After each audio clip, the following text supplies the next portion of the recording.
नमस्ते। मैं डॉक्टर राजरानी सिंघल, नेचुरोपैथ एवं योग विशेषज्ञ। आप सबको बहुत बहुत नमस्कार। आज अंतर्राष्ट्रीय योग दिवस के उपलक्ष्य में हम एक श्रृंखला शुरू कर रहे हैं, जिसमें हम छोटे छोटे वीडियोस के द्वारा लोगों में अवेयरनेस बढ़ाएंगे कि योग हमें कैसे लाभ पहुंचाता है। एक एक आसन हमारे शरीर पर शारीरिक, मानसिक, भावनात्मक, सामाजिक और आध्यात्मिक रूप से कैसे प्रभावी है, कैसे लाभकारी है और हमें इनका अभ्यास क्यों करना चाहिए। आज आओ योग करें। नंबर 1 में हम जानेंगे योग का महत्व। योग युज धातु से बना है। इसका अर्थ ही जोड़ना होता है, जो कि हमारे शरीर, मन और आत्मा के बीच कोऑर्डिनेशन बना के रखता है। इसके विभिन्न ग्रंथ हैं जिनमें योग की महिमा बताई हुई है। घेरण संहिता उनमें से ही एक ग्रंथ है। तो मैंने अपने इस श्रृंखला को घेरण संहिता ही आधार बनाया है, जिसमें उसके पहले चैप्टर में 10वें और 11वें श्लोक में बताया गया है, षट्कर्मणा शोधनम च आसनेन भवेत् दृढ़म मुद्रया स्थिरता चैव प्रत्याहारेण धीरता प्राणायामालघवम हल्का बनाता है।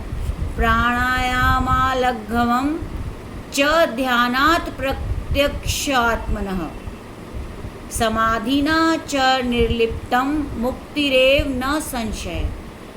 महर्षि पतंजलि जी ने हमें अष्टांग योग दिया योग दर्शन में, जिसमें उन्होंने यम, नियम, आसन, प्राणायाम, प्रत्याहार, धारणा, ध्यान और समाधि के बारे में बताया। और घेरण संहिता में हमें षटकर्म यानी शौच क्रियाएं, आसन, मुद्रा और प्राणायाम और आपको इन्होंने ध्यान, समाधि, प्रत्याहार इन सब के बारे में बताया। तो इस दोनों श्लोकों में महर्षि बताते हैं कि षटकर्मों से हमारे शरीर का शोधन होता है। षटकर्म होते हैं द्योति, बस्ती, नेति, त्राटक, नौली, कपालभाति।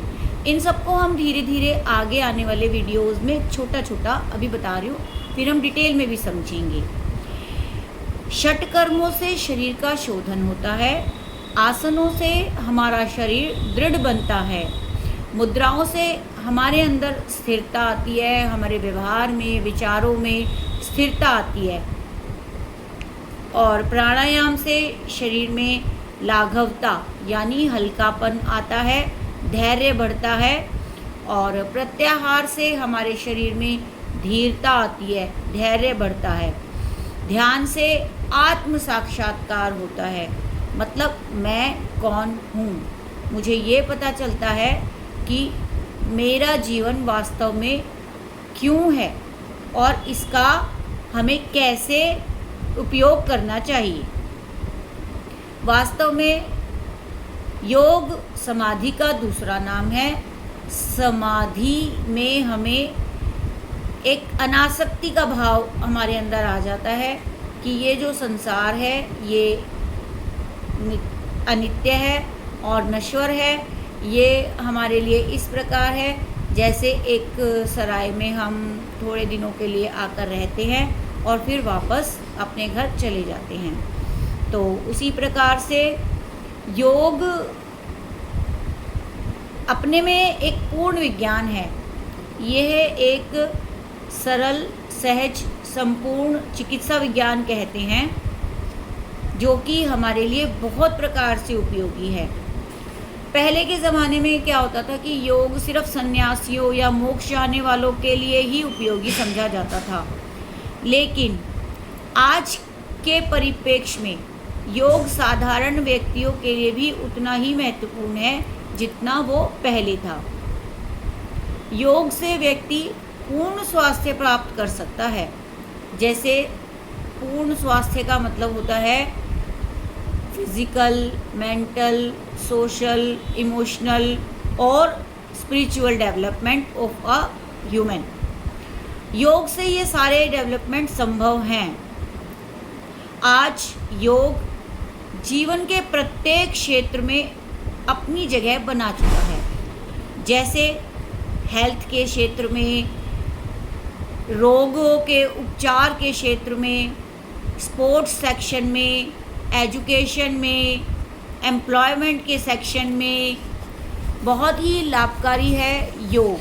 सोशल में, इकोनॉमिकली और स्पिरिचुअलिटी तो योग का अपना महत्व है ही। तो इन सब सेक्टर्स में योग की अपनी अपनी भूमिका है। बहुत ही मेन पॉइंट है योग का पारिवारिक महत्व। योग अगर हम सब मिलकर करते हैं तो परिवार में सौहार्दपूर्ण वातावरण बनता है। सब मिलजुल कर रहने लगते हैं, आपस में एक दूसरे के साथ शेयरिंग क्वालिटी आ जाती है। बहुत ही लाभकारी है योग अभ्यास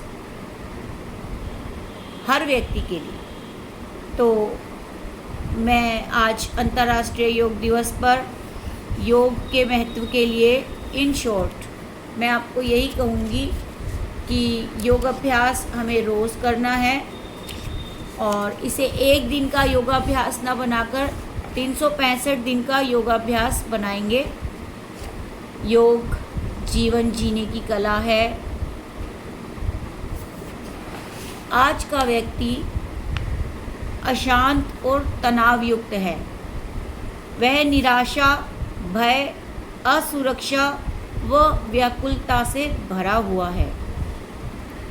योग का मुख्य उद्देश्य इस निराशा, भय व व्याकुलता से मुक्ति दिलाकर उसके आध्यात्मिक पक्ष को विकसित करना है।